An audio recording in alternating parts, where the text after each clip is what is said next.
glow of the stars and moon add a surreal, dreamlike quality to the night. And the situation you found yourself in is no less fantastic. You've made your way deep into the territory of mechanical things that walked and patrolled the desert like men. With each careful step you take forward, the tension in the air grows palpable, like an invisible web closing in around you. Despite your best efforts to focus, you find yourself replaying the events that led you here, your mind turning wildly like a dust devil. Esperanza was captured, held in the clutches of these so-called scientists. But why hadn't they just killed her like the villagers in Urispa, whose corpses had been left in a pile to rot? You can't shake the image of her being roughly led into the mountain's depths, surrounded by the black-clad abominations. The weight of her written note, folded and safely tucked into your pocket, presses against your chest and pulls you forward with purpose. You run your fingers over the edge of the paper beneath the rough rip-stop fabric of your shirt. One corner is pinched by the overly tight straps of your backpack, the contents of which you had hastily lightened of much of the loot you had captured from the raiders. With your other hand, you absently pat your side, where your sidearm is missing once more. While the sound of a handgun would shatter the silence of the desert night, you wish you had more firepower on hand. Esperanza had taken your handgun, but apparently she hadn't considered the mare's leg. 22 you have slung over your shoulder, now worth taking. Or perhaps she knew what it meant to you. In any case, it was your only firearm. How quickly your weapons had changed in just the last day, you think to yourself. Robbed of your sidearm, recovered, looted another, and lost again. In your haste to follow Esperanza, you had snatched up not only the lever, action modern antique, but a couple of boxes of 22 or ammo. You pull both out of your pockets and inspect them. Small paper boxes of CC hollow point segmented varmint rounds and Aquila lead round, nose standard velocity rest in your hand. You think you hear the distant voices of androids and duck down behind a tall clump of spiny, small-leaved shrubs. You let a breath out from between clenched teeth and turn the ammo over in your hands. The segmented rounds were something you and your son used to control pests and persistent invaders. For the most part, they had proven effective. In the desert wastes, where medical care was rare and amateur at best, having 3 bits of metal burrow in different directions was typically a death sentence, either now or later. For robots with what looked like body armor, however, you guessed they would be close to useless. Right or wrong, you thought of hollow points as being made for flesh and blood targets, but you never considered shooting through layers of metal, plastic, and circuitry. The lead, round-nosed bullets might be best, you try to convince yourself. You untwist and remove the spring rod from the loading tube, quietly filling it with 10 of the Aquila rounds. You think more on it as each of the small bullets slides down the inside of the tube with a whisper of metal on metal friction. You don't like your chances, even with your legendary, in your own mind ability to hit targets with the unusual novelty firearm. You have to admit you just don't know enough about these things you're up against. As much as you had rushed headlong into this rescue plan, you wouldn't be much use to Esperanza dead, you tell yourself. As you navigate small hillocks and creosote bushes and old dirt roads carved out from the hills by machines of another era, you adopt a different strategy, twisting and crafting a makeshift sack from a spare shirt. You knot it several times over with the oddly marked heavy copper bar hanging inside one end.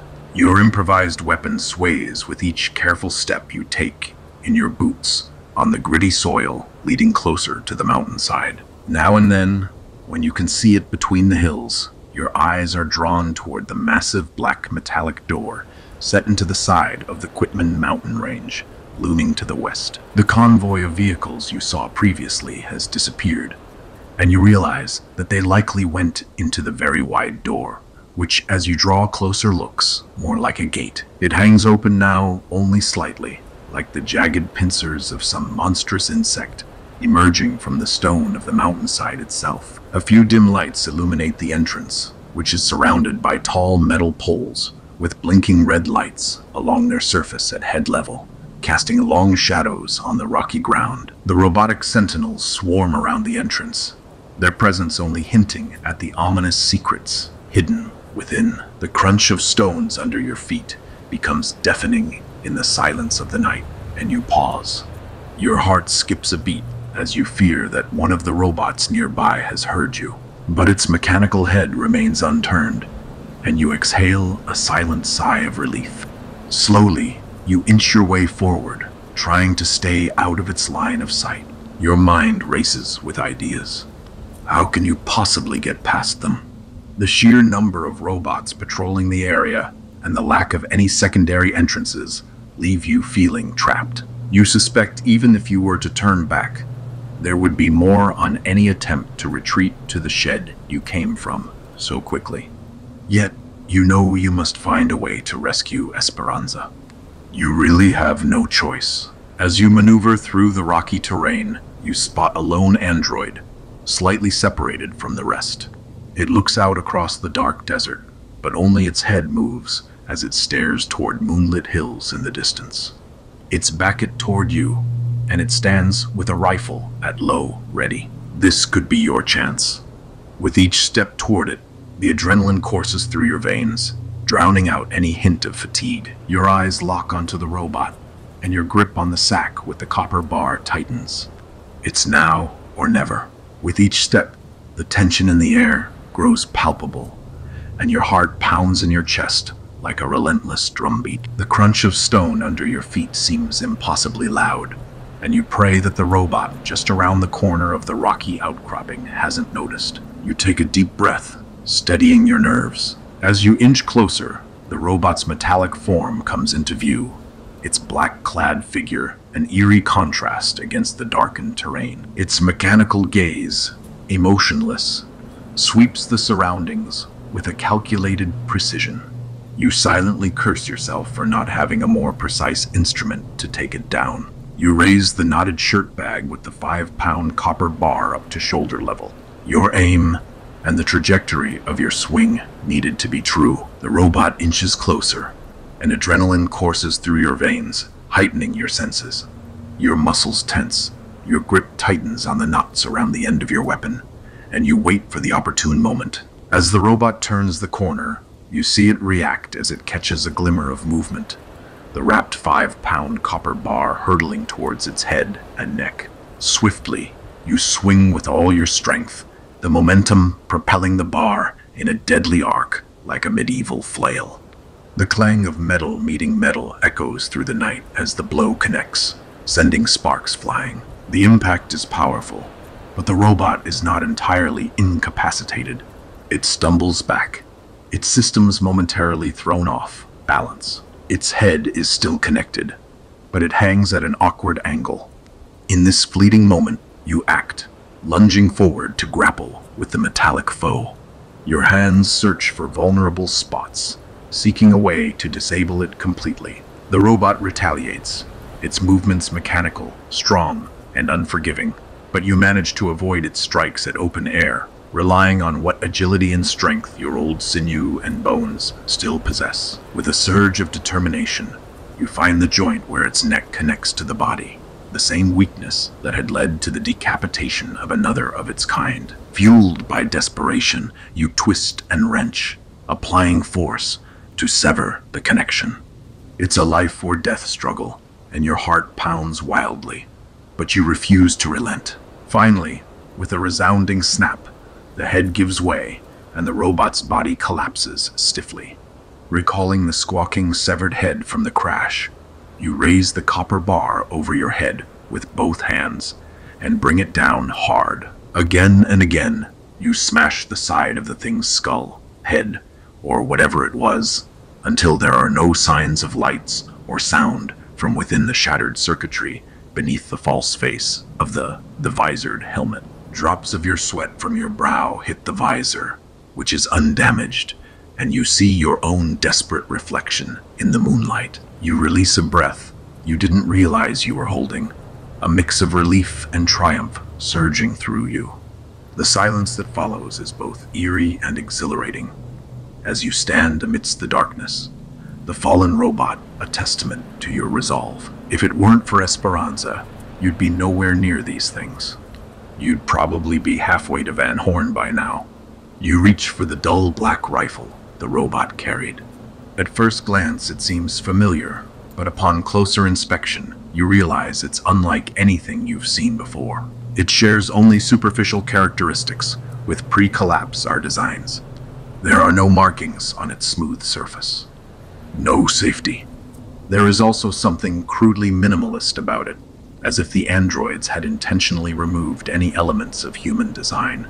The balance even feels wrong somehow in your hands. In any case, it's hard not to feel triumphant as you hold one of their own weapons with a chance to use it against them. Your euphoria, however, doesn't last long. You notice a faint blue light blinking from a recessed spot on the top of the rifle. You realize what this might mean. Without a second thought, you hastily set it down and step away. You want to run somewhere else, to get away from the collapsed robot at your feet, but you're still exposed. Any attempts to move quickly could alert other androids patrolling the area. You drop to your knees, breathing heavily, and wipe sweat from your brow, knocking your hat off in the process. You quickly remove the robot's clothing and plate carrier, donning them as your own. Stiff armor plates are sewn within the carrier, but they are surprisingly light and awkwardly shaped with a curvature that pinches both sides of your chest uncomfortably. Only the chill wind of the desert night prevents you from swimming in your own sweat with the extra layer over your shirt. The pants you slip on last are a poor facsimile of anything a human would choose to wear.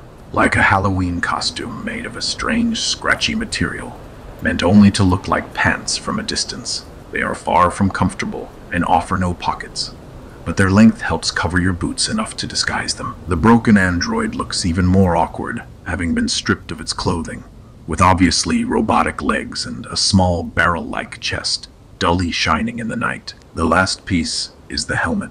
It seems nearly fused to the robot's head, which is a now crumbled latticework of metal and something like plastic, but not any plastic you have seen or felt before. Only the vague appearance of facial features can be found within as you tear it away.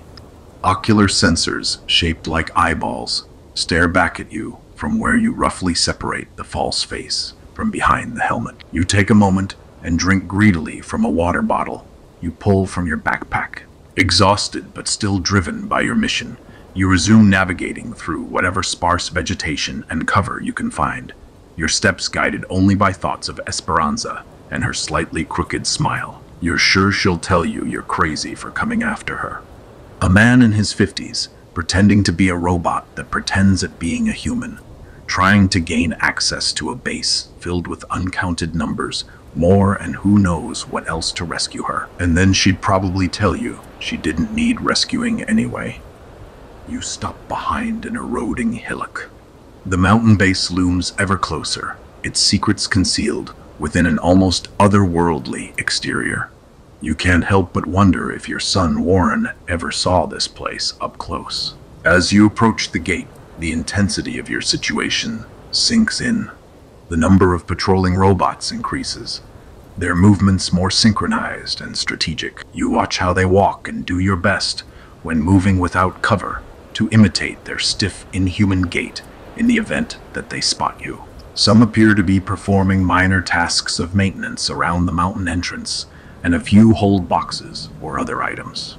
Most hold a rifle. Since you still carry your backpack and other supplies, you're sure that the dark of night is the only thing that gives your poor disguise any chance. With the moon out and bright, you keep to the shadows whenever you can, evading their mechanical gaze. Observing the movements of the patrolling robots and a few stationary ones, you see no clear path toward the zig-zag crack in the massively thick and halfway open metal doors in the mountainside, not without exposing yourself to bright artificial lights surrounding it, or androids as they pass in and out of the entryway.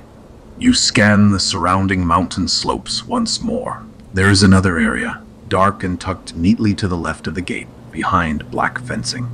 Trees with broad leaves rustle in the night wind from within. You are startled by the sight and surprised you hadn't noticed this peculiarity before. It is shrouded by rock and dirt carved neatly out of the mountainside in such a way that the area is only visible from the angle you stand at now. It's a strange sight, even amongst strange surroundings. A partially hidden nook in the wall of the Quitman Mountains, filled with trees so lush they looked otherworldly and out of place. You are more certain now than ever that this place was not here before the great collapse. It's too well tended, too clean, swarming with technology beyond anything you ever saw in your youth. There are strange cylindrical structures close to the ground that angle upward like large telescopes, but you cannot imagine their purpose. Behind these, the fence and the swaying trees, you think you can make out more of the dark, dully reflective material that the gate is made from. Perhaps it's another entrance to the base. You see an open section of the fence and head toward it, doing your best to move in the odd concentric circles that the androids follow in their seemingly endless patrols. You spot one of the robots nearest to you, gripping one of the metal poles you saw earlier. It seems to tether itself to the pole with its blinking lights, and soon after, the android's head drops slowly, as if asleep. You continue past until you are close to the fencing. You see an opening, and without a second thought, you walk through. The place is lit by small lights on strings that dance in the breeze like fireflies. It looks like a tree nursery, with pots both large and very small, black irrigation tubing leading to each. There are a variety of fruit trees you recognize, and several trees with the appearance of paulownias, with large purplish foxglove-like flowers rising amongst their heart-shaped leaves. But something is strange about them. The proportions and sizes of the leaves and flowers are exaggerated, and the fruits on an apricot tree you pass cover all the branches in excess of anything you've seen before. There is even a row of jujubes, similar to the one that grew beside the shed, but they too are heavily laden with the small apple-like fruits, so many that you wonder how the branches can support them all without breaking. A part of you wants to reach out and touch these trees, to explore their unnatural mystery. But it's at that moment you notice a pair of humans in white jumpsuits walking among another row of the potted plants. You freeze. To your relief, they have not yet spotted you. They carry plastic scoops filled with something from a pile of barrels set against a rock wall. They shake the material into the pots. Fertilizer, or some other soil amendment, you guess. Deeper into the nursery, set into tall walls of stone carved from the mountain, a pair of metal doors hang open, exposing a white hallway that leads to a blindingly bright interior. The people seem not to notice you. They go about their activities without a word exchanged between them. One of them looks like a woman and the other a man, though both dress in an androgynous, ambiguous manner, and neither show overt characteristics of either sex. You can't help but notice how both of them are impeccably well-groomed, very much unlike the dusty desert dwellers you are used to. You're reminded of video advertisements from your youth, before the collapse. But you have no time or luxury to interact with them, or dwell on their oddness any longer. You time their movement, and hastily make your way around a row of potted trees, and toward the door, while their backs are turned. You stifle a grunt and a curse, as you trip and fall onto your gloved palms, your feet snagged in a mass of thin irrigation hoses that blended too well into the shadows of the night. You unhook your boot from the black tubing and T-connectors and rise to your feet. But as you rise, you find yourself met by the pair standing over you, a dispassionate look on both their faces. You grab the rifle on your back, but the two only watch you. Who are these people, you wonder? Are they with the black androids you fought? They look at one another briefly, then back to you. One of them, the young-looking man, cocks his head. Is your communication system down? The ones out in the field speak to one another by voice. The woman replies in a sweet, soothing voice.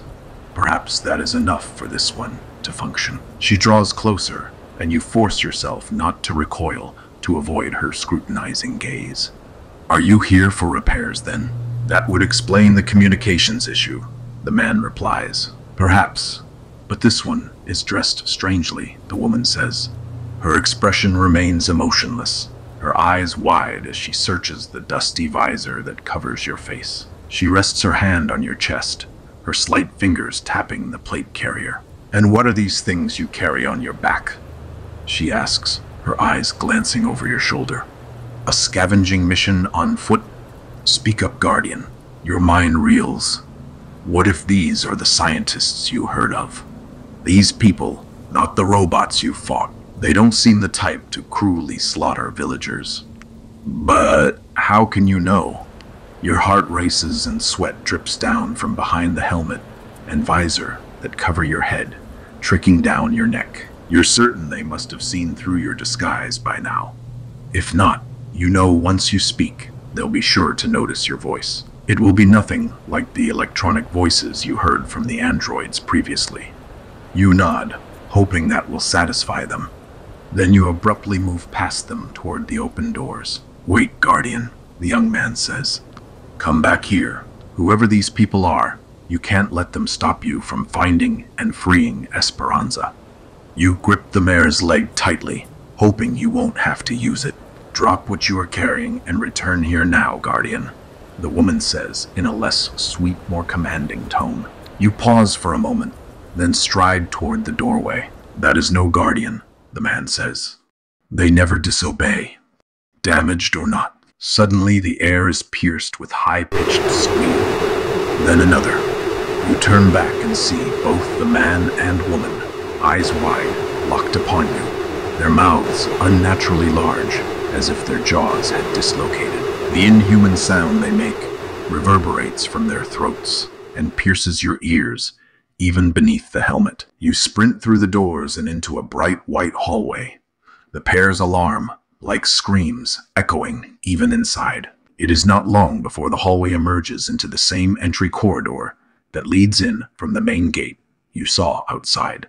You see more Guardians swarming the inside of the gate. One notices you running and brings its rifle barrel up in your direction. Halt, Guardian, it says in its eerie, robotic voice. You rush toward a smaller hallway, just down the main hall and off to your right. The sound of a fired weapon comes from behind, and a smoking hole appears just beside you. You don't question your luck as you dash further down the hallway and into an open door. Nothing is inside but tables and curtains, all of white. It's a dead end. You realize, with a sinking feeling, that you have no backup plan. You can only try to run and hide, perhaps get lucky enough to find Esperanza and look for some other exit. The situation seems hopeless. You tear the helmet off and throw it to the floor with a clatter.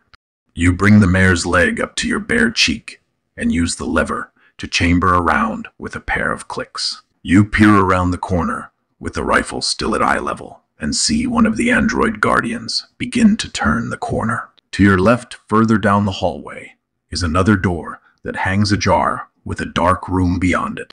You need to get there. You fire, the sights lined up with the thing's head. The gunshot reverberates loudly in the hallway. To your amazement, the guardian stumbles back and reaches for its false face beneath the cracked visor. You don't wait to see what happens next as you rush toward the dark, open door. As you pass inside, you realize it's a small room filled with vials and other laboratory equipment that connects to another hallway. Your pace was too quick. You can't stop yourself from tumbling out into the adjoining hallway before you see a flash of black clothing and the butt of a rifle rushing towards your face. In a moment, the world flashes red with sharp pain, and then comes darkness as you collapse.